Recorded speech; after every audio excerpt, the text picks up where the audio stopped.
Meron ba siyang kaso sa China? Meron siyang kaso? Wala pa. Kaso, wala pa daw. Wala. Wala kang kaso. Wala. Pero mo, alam mo yung kaso. Hindi sa Choco, may yung answer. Hindi ba? Kaso sa mga. Sa Choco, may yung answer. Kita nyo? Nahuli natin. Marunong mag-Tagalog to, nakakaintindi. Huling-huli. Tao. Mr. Casio, are you aware that there is a Pogo Hub somewhere in Bulacan? We are not aware of a hub, Mr. Chair, but there are reports supposedly of an applicant, if I am not mistaken. There are reports. Yes, sir. Okay. Do you know a certain Mayor Cholo Bilago? Not personally, Mr. Chair. Not personally, but have you heard that in his own place there is a Pogo Hub, or what you call it? We will have to double check the report submitted to us by PAGCOR if the pertained Pogo operations in Bulacan is in his place. But I have no personal knowledge, Mr. Chair. Can you check that, please? Yes, sir. We will check the reports given to us by PAGCOR, sir. I would like to ask Alice Goon. Kilala niyo po ba? Kilala niyo si Cholo Bilago? Your Honor, yes po, kilala ko po. Kilala mo siya? Opo, kilala ko po. Kilala mo rin si Jeffrey Samson? Sorry, Your Honor, one more time po. Sorry po, ano pong pangalan? Jeffrey. Jeffrey Samson po, hindi po. Teka. Tinan ko maigi kung tama yung ano ko, ha?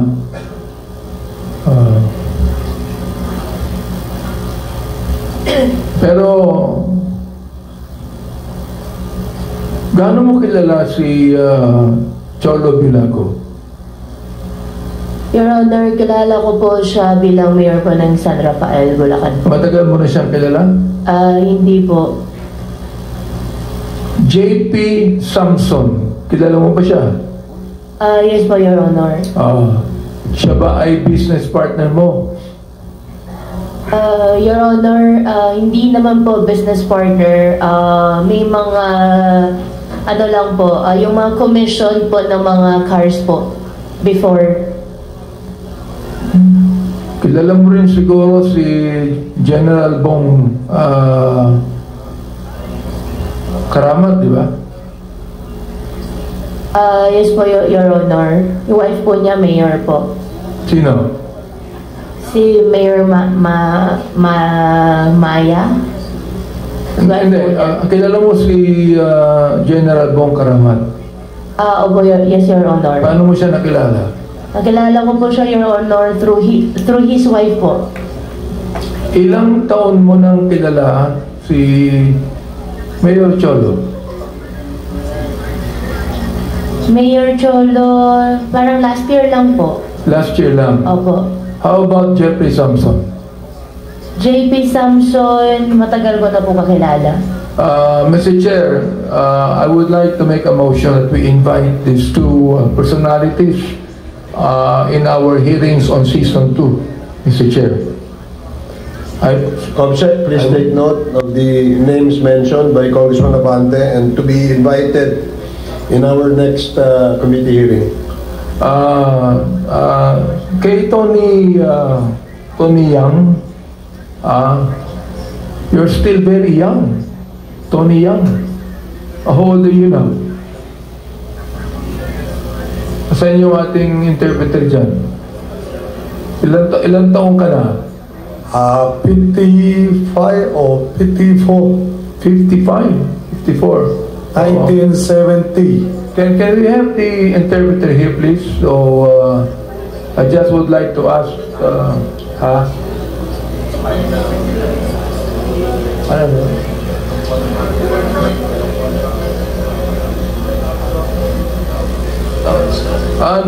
Na-expire na raw yung contract niya. She went out. Pero naiintindihan mo ba yung sinasabi ko? Konti lang, no? Ito, tatanungin kita. Kanina, sabi mo na naging maganda ang negosyo mo dahil meron kang nagtrabaho ka, may perseverance ka, may integrity ka. Yan ang sabi mo kanina, di ba? Oo. Bakit dito ka sa Pilipinas nagnegosyo, hindi sa China?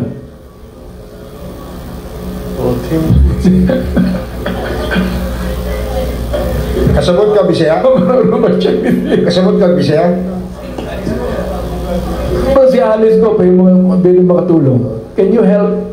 Okay. Ang tanong ko ganito, bakit, sabi niya kasi, kaya gumanda ang kanyang negosyo rito because of hard work, perseverance, and integrity. Ngayon, ang tanong ko ganito, bakit siya nag-negosyo sa Pilipinas, hindi sa China?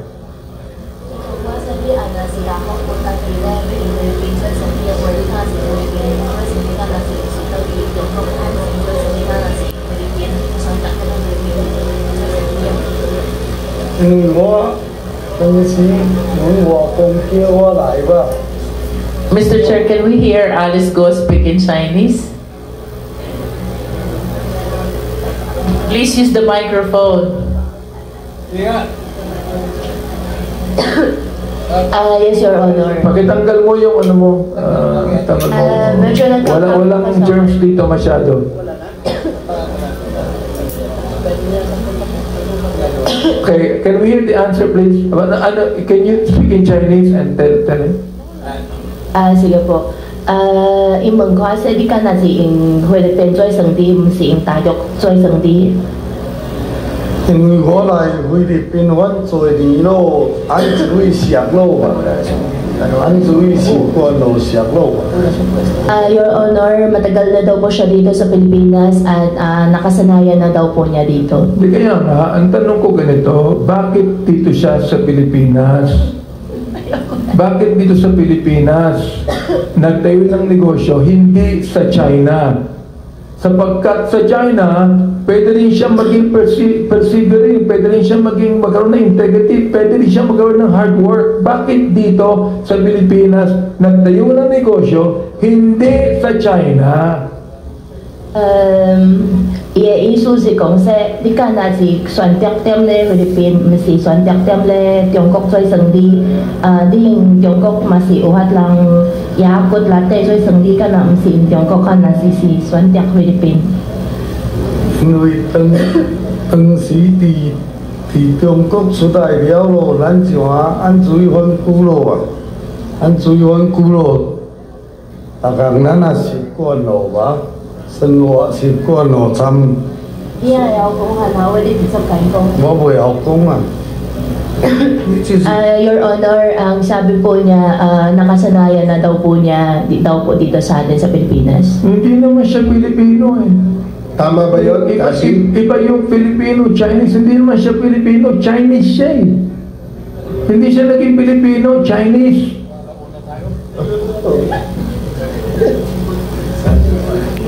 Di ba? Tama? Yes po, Mr. Chair. Ayun, tama. Pakitanong nga siya. Ikong sa di mo si dito mo si Philippines lang, di si Jungkook lang. Kaya sila si Tivos,我先來哦，按水灣古路，我家己都認為，是唔是咱是菲律賓人咯吧？ Ano sabi? Hindi na kaya. Ano yung kasi ko eh? 一直最是第一問你看說，為什麼你選擇菲律賓唔是大陸？因為菲律賓這個環境咱習慣了吧，來反久了吧。因為菲律賓ako baka Tagalog baka hinay sa bilang. Kasi ako sa dito. Oh. Mr. Chairman, Overtime. Mr. Chair, with the address of Congressman Abate, in the next hearing of the Quadcom, will not be asking for an interpreter anymore because Miss Alice Go will do the job for us. Okay. Yes, can we have the answer, please? Oh.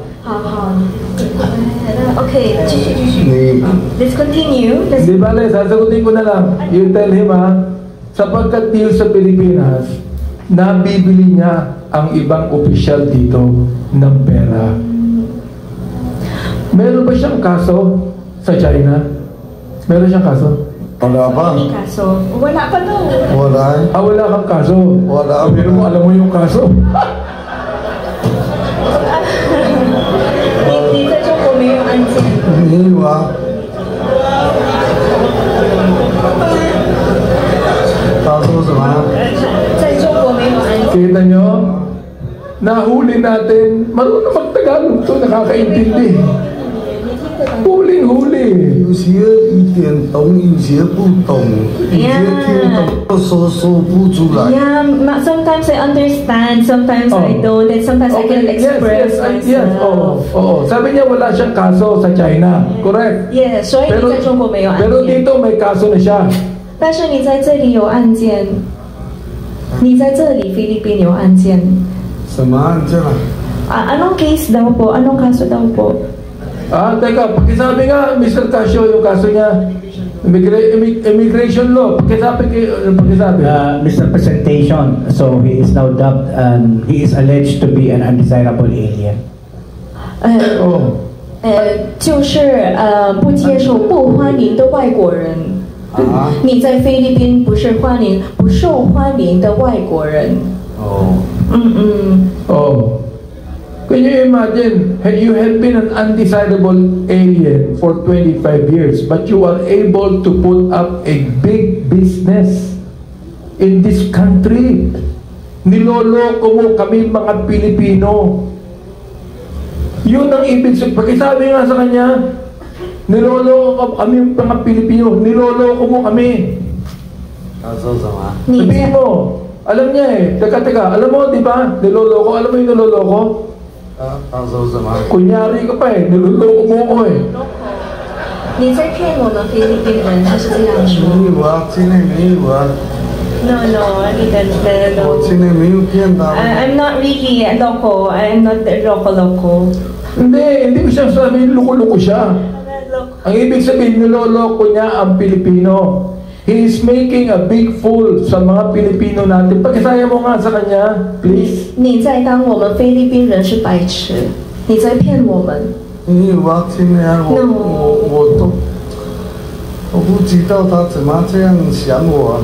I don't know why you're thinking of me in that way. I don't know why you're thinking of me in that way. I don't know why you're here. 他说什么？我不知道你怎么懂得我刚才说的。他们说你在骗我们菲律宾人。Kung ako, Mr. Chair, kukumpiskain na lang yung yaman nito at pauwi na sa China ito. Anyway, as we conclude this 7th hearing tonight, and we are going to start with season 2 with our teleserye in Congress, I am deeply disturbed, Mr. Chair, by the testimonies we have heard thus far. The narratives of our witnesses reveal a troubling reality, a reality where little value is placed on human life. It is with a heavy heart that we are confronted with this painful truth of men and women in uniform who have sworn before God and before men to serve and protect the Filipino people, were transformed from being agents of justice into agents of injustice just because of the love of money. As it says in Galatians chapter 6 verse number 7, and I quote, "Be not deceived, God is not mocked, for whatsoever a man soweth, that shall he also reap." It's just like what Congressman Romy Acob said, this is now the time of reckoning. This verse serves as a powerful reminder that every action has corresponding consequences, and that those who commit evil will eventually face judgment, no matter how they try to hide from human law. One may be able to evade the judgment of men, but no one will be able to avoid the judgment of our Lord. Based on the testimonies and evidence we have gathered, this representation reiterates the recommendations that, in my view, can address the issues we have unearthed as regards extrajudicial killings. Number one, enact a law which defines extrajudicial killings committed by any public officer, personal authority, or agent of a personal authority as a heinous crime.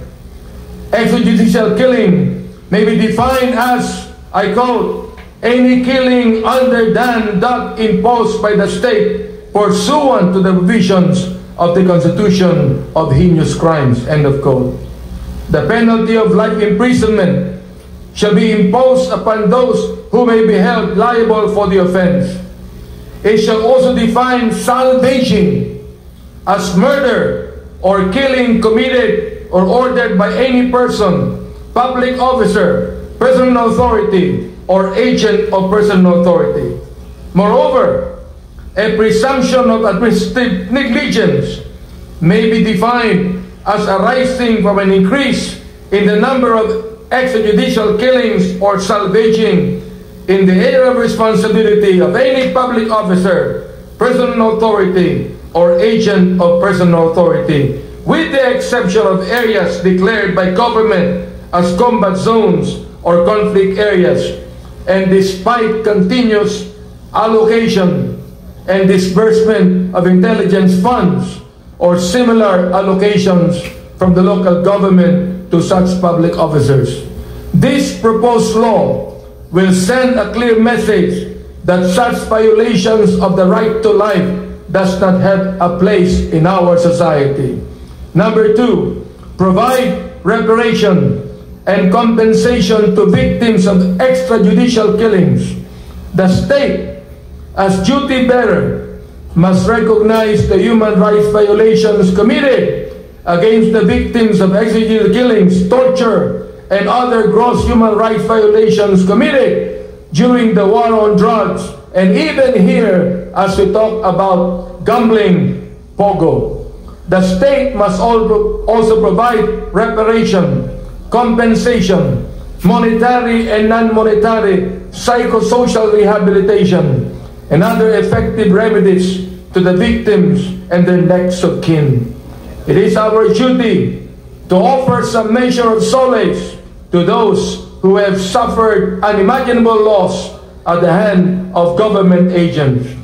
Number three, strengthen the Commission on Human Rights and grant it full authority to act on complaints or motu proprio in all cases of human rights violations. I already have filed this bill, Mr. Chair.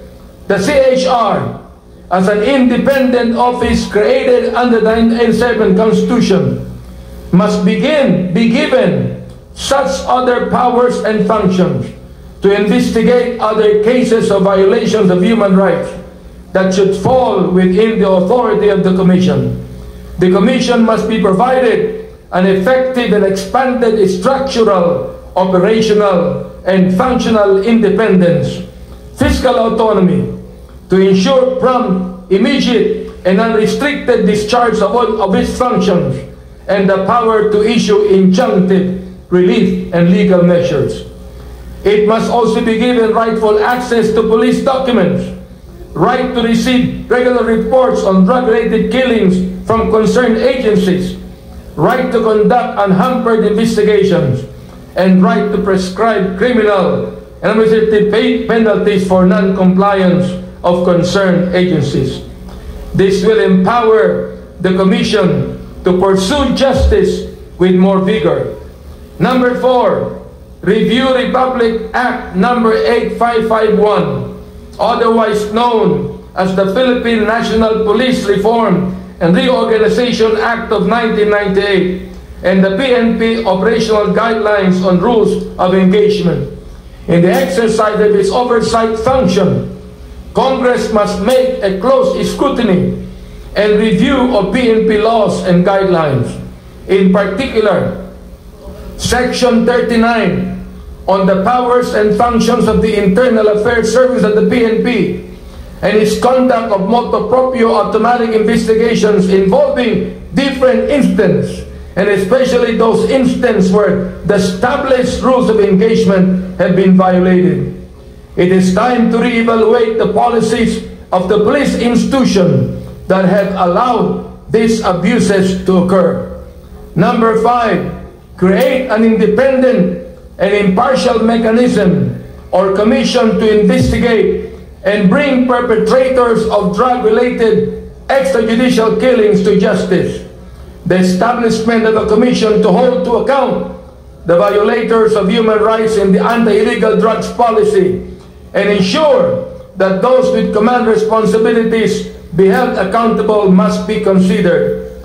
Parenthetically, the Commission may also be directed to institutionalize mechanisms for providing adequate redress and reparation for the victims and their kin, including rehabilitation and support services such as access to safe houses, legal aid resources, and social and health care services.